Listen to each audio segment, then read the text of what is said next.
Ulundi, 4 July 1879, under King Cetshwayo kaMpande. The air is hard with winter light. Dust lifts from the plain and hangs over cowhide shields. This is open ground, the enemy of the buffalo horns that once swallowed foes in broken country. Yet here, before the royal kraal, a kingdom chooses to stand.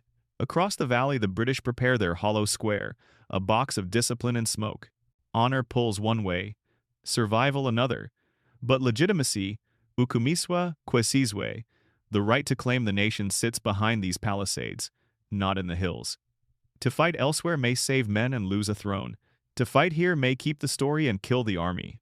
In a moment, we will open the War Council's decision tree, 3 paths weighed against 6 tests: legitimacy, attrition, tempo, logistics, terrain, and risk.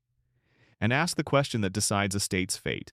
Why defend the capital if victory on this ground is almost impossible? Hold the noise of battle outside for a moment. Lalela, listen. What follows is not a boast and not a lament, but a clearing of the table. The hour set down, the valley fixed, the orders of battle named without romance, and the purpose stated plain. This is the brief stillness before judgment, the small honesty from which a true account begins. When the board is clean, we proceed. The morning is winter clear and dry, a July light that sharpens every ridge around Ulundi. The valley lies open before the royal kraal, ringed by low hills that offer little shelter and less mercy. This is not broken country, this is a parade ground made by nature, hard earth underfoot and the air thin with dust. Time is fixed, 4 July 1879. Place is fixed, the heart of the Zulu Kingdom under King Cetshwayo kaMpande. On one side waits an army that has learned its lessons since Isandlwana. British regulars set in ranks that do not wander, with field guns and Gatling barrels ready to thresh, cavalry held like a whip behind the line. On the other stand, the Amabutho, age regiments raised on drill and song, shields tight, ikla short and certain in the hand, a few firearms of mixed temper among them. The weight of each force is different, but both know their work, and both feel the eyes of their nations on their backs. The purpose is the narrowest road of all. For the British command, it is to finish what was begun, to break the Zulu state by striking at its center and to leave the royal kraal a memory of smoke. For the Zulu, it is to hold legitimacy itself, kaMpande, not as a word but as a presence in this very place. If Ulundi falls without a fight, the throne stands on sand. If Ulundi holds, even for a day, the nation remembers who it is. Time, place, forces, intent. The board is set. Every doctrine meets a ground that cancels it. At Ulundi, the problem is not a mystery of spirits, but the simple geometry of time, distance, and sight. The buffalo horns, chest to pin, horns to sweep, ask for edges, folds of earth to hide a turn, scrub to mask a sprint, a ridge to steal a heartbeat from the enemy's eye. The hollow square refuses all edges. It chooses the plain, draws a box of men and metal, and throws fire in a full circle. What the Amabutho need most cover for approach, darkness and daylight, is exactly what this valley withholds. The weapons speak the measure. Rifles reach out before a man can smell his own sweat.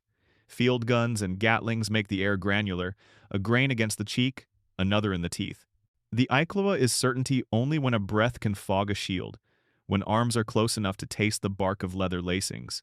Between that breath and the square stands a corridor of hundreds of paces that must be eaten at speed, under eyes that do not tire. The British, chastened since Isandlwana, have bound their ranks to discipline. The square is a moving kraal of iron, and when it halts, the plain becomes a threshing floor. Tempo, shock, the knit of men who trained and sang together, these are Zulu strengths, but on open ground every second is visible and billable in blood. At 300 yards, the first volleys scrape the dust into low clouds. At 100, the beat grows heavy. At 70, courage tries to outshout arithmetic and finds the sum already written. If the push does not break the line, the cavalry waits like a loaded spring to write the second act on the backs of the retreating. That is the core of the matter for King Cetshwayo kaMpande. Legitimacy demands nearness to Ulundi, while the plain conspires with modern fire to keep nearness away. The only hope is speed so clean it manufactures a blind moment inside daylight long enough to cross the corridor. The only fear is that the plain, indifferent, and exact, enforces its law. Set the spears down and breathe, Amadota. A council is not a war cry, it is a scale. We will weigh 3 roads by the same measure so that King Cetshwayo kaMpande hears truth without smoke. First, we test for legitimacy, the right to speak for the nation tomorrow, not just to shout for it today. If a path saves warriors but loosens the bond between throne and people, the mark falls. Then we test for attrition, what we take from the enemy that he cannot easily replace: men, nerve, time. Third, tempo, who writes the rhythm of the campaign, who forces the other to answer and not choose. Fourth, logistics, the old arithmetic of war that humbles pride. Water in throats, cattle on the hoof, feet that must carry weight before they carry honor. Fifth, terrain advantage, who owns the angles and shadows when steel meets will. If the ground itself becomes an ally, the path rises. And last, risk against British doctrine, the price we pay when our shape meets the square and its cavalry, when their discipline and cartridges press our courage into the dust. No road is innocent. Each is a bargain with these 6 tests. Lay them like stones on the mat and keep the voice level. Only then can we judge whether to defend the capital at arm's length, to draw the enemy into broken country, or to unspool the fight through elastic lines. The council begins with measures, not with noise. Once the marks are set, the choice will declare itself. To choose the open ground before the royal crawl is to choose the hardest courage. In the council, the arguments for it are not shouted. They are carried in low voices that know the weight of a kingdom. Legitimacy does not live in slogans. It lives in place. Ulundi is not only palisades and thatch. It is the seat where oaths are remembered, where the Izabongo of the line are spoken, where the nation sees its own face. If the Amabutho march away from this valley, Nkosi loses more than a field. He risks loosening the cord that binds throne and homestead. To stand here binds the cord tighter. It gathers the regiments under one horizon, keeps the songs in one rhythm, and turns fear into a single instruction. Hold for the king, hold for the name. Morale is not a drumbeat. It is proximity to the thing that must not fall. For King Cetshwayo kaMpande, that thing is Ulundi. There is also the pressure of time that does not announce itself with trumpets. Each sunrise brings longer British tales of wagons and more barrels that do not tire. Delay is a kind of surrender to arithmetic. More cartridges arrive for the square, more horseflesh for the pursuit. Choosing to fight here is a refusal of that drift. It shortens lines of message and supply for the Zulu side, keeps the Amabutho within call of the royal kraal, and denies the invader the slow, gnawing harvest of homesteads around the capital. A swift decision is its own weapon. A long wait eats the will of men, and whispers breed in the shade of uncertainty. The costs are named without flinching. The open arcs of the square will find every approach. The Gatling will make the air a kind of sand. The field guns will turn the moments of closing into work for the ancestors. If the push fails, the cavalry will write the second half of the tale across the backs of those who turn. To choose this ground is to accept that the army and the capital might be lost in one day. Yet what is refused is smaller than what is protected. The right to speak for the nation tomorrow. The hope, narrow as a spear edge, is that speed and cohesion can manufacture a brief blindness inside daylight long enough for the horns to bite before numbers speak. So the council bends toward the hardest path, and the king's nod is quiet. Shields click like teeth settling. This is not ignorance of fire. It is obedience to a duty that is older than the rifles across the valley. The Amabutho will dress their ranks within sight of Ulundi. The chest will pin, the horns will open, and the choice will belong to the plain and to the hearts of men. There is another road, the hunter's road, where pride gives way to angles. It asks the Amabutho to step off the plain and let the land do some of the fighting to lead the invader from the sightlines of Ulundi toward country that breaks and folds, where thorn and reed cut the horizon into pieces. In those dongas and river seams, the buffalo horns find their teeth again. The chest can creep close under cover of scrub. One horn can fix itself on a low ridge, the other sliding through brush to close a jaw the square cannot easily see. Field guns lose their long breath when the distances shorten, and the ground rises in uneven steps. Even a Gatling grows clumsy when the barrel must search for shapes between banks and shadow. A square that sits still can command a circle. A square that is forced to move becomes a file, and a file is a promise to a flanker. This is the quiet promise of broken country. Not safety, but angles, and angles are time stolen back. But the price is written where the songs are kept. To draw the enemy away is to draw ourselves away from the royal kraal, from the place where the Izabongo of the line are spoken, from the sight of the king. Legitimacy is a flame that needs nearness. If the capital stands behind without a ring of shields, whispers run before messengers do. Elders will ask whether a fight deferred is a fight refused, and young men will test the taste of that word on their tongues. Delay also invites the old arithmetic to sit at the fire. More wagon tails will creep up behind the British, more horseflesh for the pursuit, more cartridges for the square if it reaches open ground again. Our own bellies are not ink on a map. Cattle must graze, grain must be carried, feet must work before spears can. To make Branch B more than a sketch, the regiments must move like water and still remember the way back to the king's voice. Fires must be lit where the land favors us and passed on without smoke. It is a plan with dignity, the dignity of craft, of patience, of turning ground into a blade.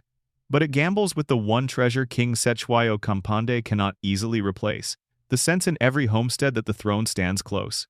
Broken country will lend us its edges. It may also cut the thread that binds the center to the spears if we wander too far, too long.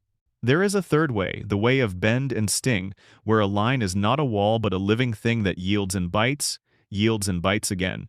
It would send the Amabutho out from Ulundi in filaments, small, fast bodies that know the gullies and the cattle paths better than any map, while the main strength sits just beyond reach, never offering the square a full mouthful of targets.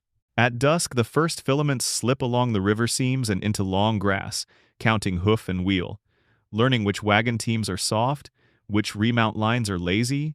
In the thin hours before dawn, they strike low. A rush at the ox yokes, a shout that turns discipline into dust, an axe to a trace chain, a whistle and a stone to snap a span into panic. Oxen that do not pull do not bring powder. Horses without water do not chase. A single herd turned back on itself can scatter a day's worth of British intention across the veld. By day, the elastic lines take up their other task, to make distance expensive. They do not present a chest to be pinned. They draw a shape that looks like refusal until it shows its teeth. One company stalks a ridge, looses a hard rattle of fire from cover, then breaks contact before the guns can draw a bead.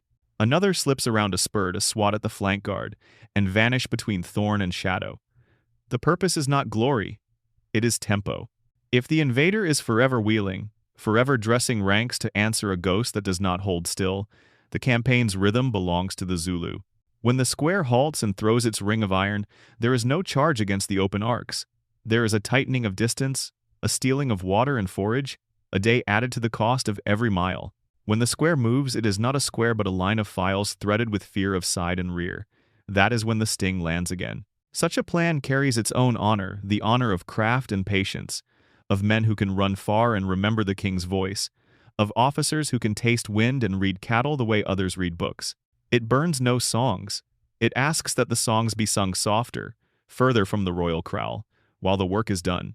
Yet it gambles with the feeling in the homesteads that the throne stands close.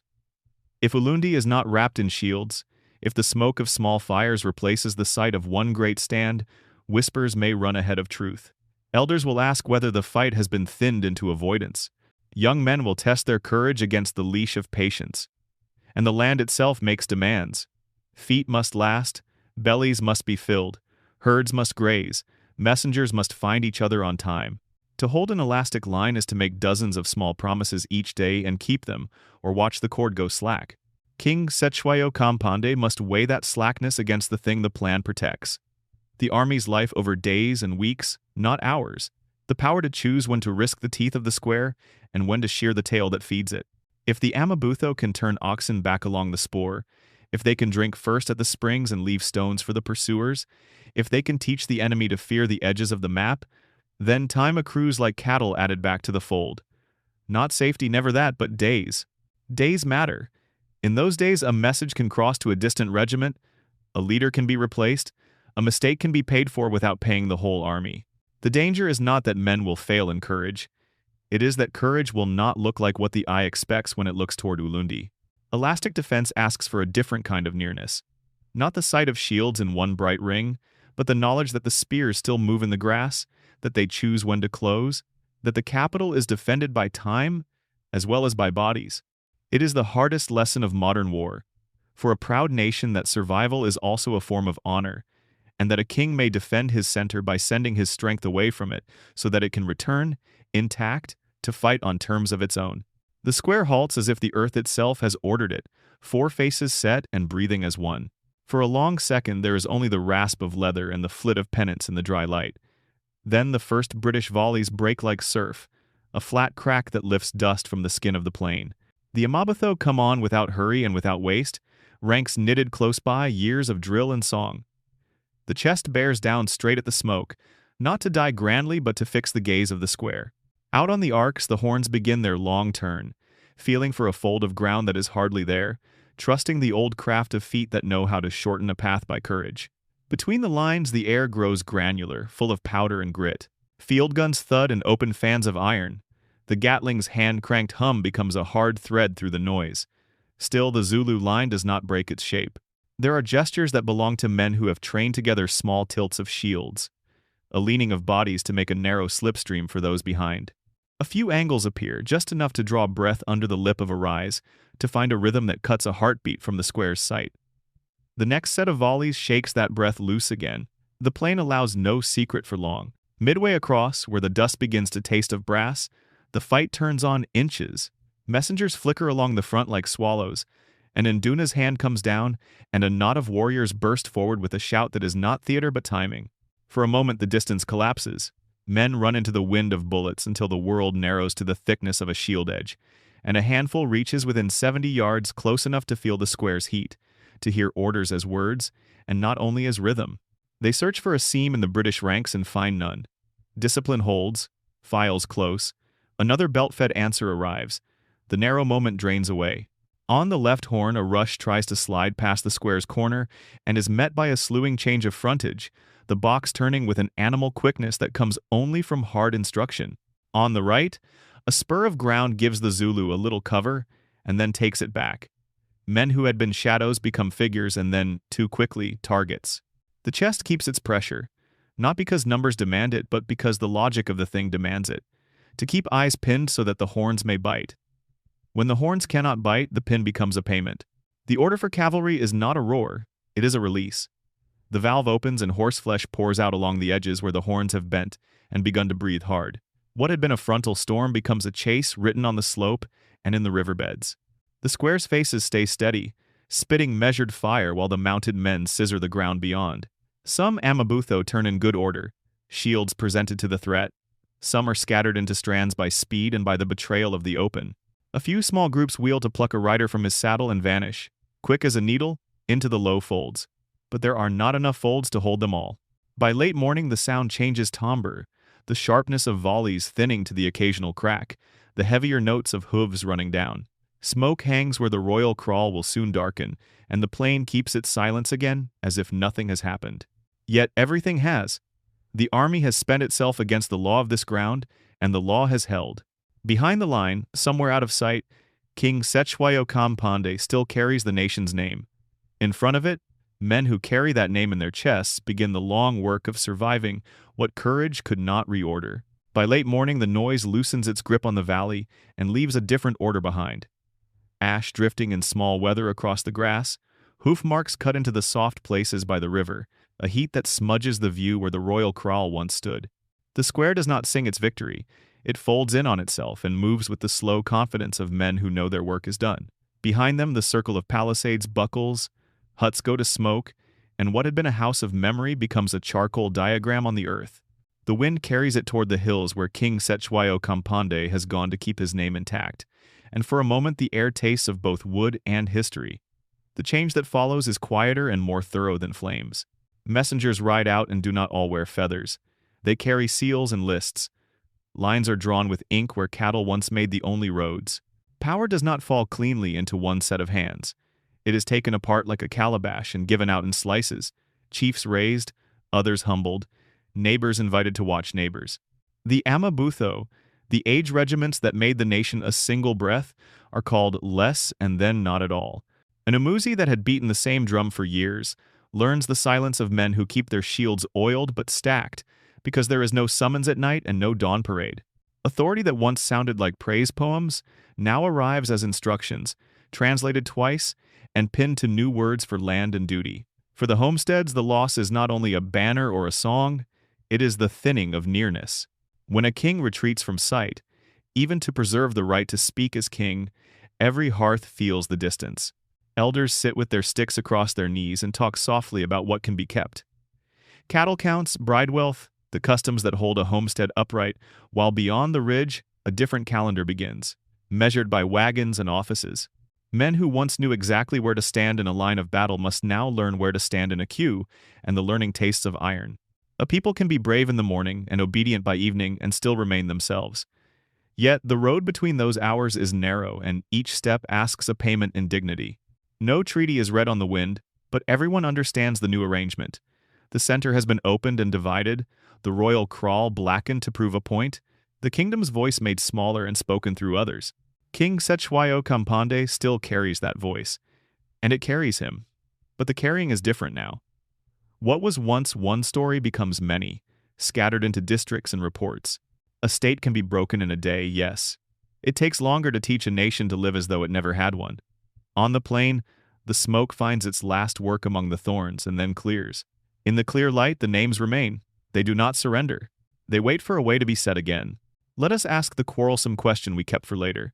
If King Cetshwayo kaMpande had refused the open ground and chosen a hunter's war, would the ending change or only the calendar? Draw the invader into dongas and river seams and the horns regain their angles. The square must walk, and a square that walks becomes a file. In that country, rifles shorten, guns lose breath, and the flank is a door that keeps wanting to open. Yet every hour bought there is paid for in food, water, and the nearness that feeds legitimacy. Time gathers behind the British like wagon dust. More cartridges arrive, more remounts stamp the veld, and each pause to harry a flank lets the tail grow back. The broken ground could yield sharp local triumphs, an ammunition train scattered, a company punished for an error but not easily the kind of kill that breaks a campaign. The enemy had already learned to move with scouts, screens, lagers. To turn their rhythm, you would need a shock that travels gun seized, a column ruined so completely that confidence buckles from kraal to office. The elastic plan promises something different. Days. Oxen turned, wells drunk first, horses run thin, messengers threading the hills until the invader fears the edges of his own map. That is not safety, but it is breath, and breath can become weeks if the lines hold and the homesteads accept a quieter courage. The risk is that the song of the capital fading from sight sounds like refusal. A king can keep an army alive and still find whispers sitting in the doorways of every umuzi. Measured against our 6 tests, Branch B and Branch C trade spectacle for endurance and purchase time rather than a new ending. In a strict telling, they might have carried Zulu independence forward by weeks, perhaps a few months, unless a singular stroke guns taken, a major column smashed. The hunter's luck arriving on the same day rewrote tempo and belief on both sides of the river. Absent that, the law of this war remains. The royal kraal would burn later, not never. The nation would survive more men, not undo the square. What Ulundi teaches is not a single moral but a braid. First, the ground is not a backdrop. It is a policy. On some days, the land itself votes. A valley that offers no edge turns courage into a visible schedule. And once bravery has a schedule, cartridges can keep it. Decisions made by a king carry statutes hidden in soil and grass. Choose the plain, and you inherit the law of the plain. Choose folds and thicket, and you inherit the law of ambush and patience. Leaders speak with decrees, but they also speak by where they ask their people to stand. Terrain is not where tactics happen. Terrain decides which politics are possible. Second, the British did not win by pride, but by learning. After Isandlwana, they stitched humility into method. Scouts thrown well forward. Pickets like thorns. Lagers and fieldworks scratched up whenever they halted. The hollow square drilled until it moved like a single mind. Campcraft tidied so that a day's march ended in order rather than in hope. That is not romance. It is revision. The cold craft of turning a lesson into a habit before the enemy can ask the same question twice. The square is not merely a shape. It is an agreement among men that no flank will be left alone. Third, the buffalo horns are not a museum piece. They were never superstition. They were a logic of angles and timing that thrives where ground breaks the eye and shortens the approach. In scrub and dongas, the horns still bite. On a parade ground, they show their ribs to a ring of fire. To call them obsolete is to confuse context with essence. What failed at Ulundi was not the idea of encirclement, but the absence of cover and the presence of relentless, 360-degree discipline. The myths do not survive inspection. This was not Zulu suicide, because men who can close to 70 yards against iron are not throwing lives away, they are testing the seam that is not there. Neither were the British invincible, only exact, and exactness is a thing learned, kept, and paid for every morning. The truer lesson is harder and kinder. A nation's bravery can be pure and still be defeated when the ground and the era collude. A professional army can be resolute without being cruel and still remake a map. If we carry anything forward, let it be these. Choose ground as if choosing law, learn faster than your enemy can recover, and never forget that the horns belong to the same family as every modern maneuver that asks for patience, shadow, and the right moment to close. The light thins over Ulundi and the plane goes still, not from forgetfulness but from work completed. What ended here is not the people who carried the shields. It is a kind of arrangement between ground and time. The names remain Ulundi, the royal kraal, Isizwe, and they wait with the patience of hills. Somewhere beyond the ridge, King Cetshwayo, kaMpande, keeps the nation's name intact. In the homesteads, a quieter courage takes root. Men oil shields, they may not lift tomorrow. Women count cattle with the steadiness that outlasts campaigns. Elders fix the stories so that children can inherit more than ash. This is not the noise of triumph and not the silence of defeat. It is the breath taken between worlds. If you would understand how a kingdom came to stand so close to its center that it would risk itself for it, walk back with us along the older paths of power. Return to the rivalry that sharpened the century. Zwaid Kalanga against Shaka, two wills testing the shape of southern Africa long before any square drew its ring of iron. And then sit with the kingmaker whose shadow falls across every threshold of succession. Mkabayi Kajama, the mind that made and unmade thrones with a word placed exactly where it must be. From these strands the later weave becomes clear the discipline, the audacity, the dangers of standing in the wrong light for too long. The story does not end on this plane. It turns, gathers itself, and speaks again.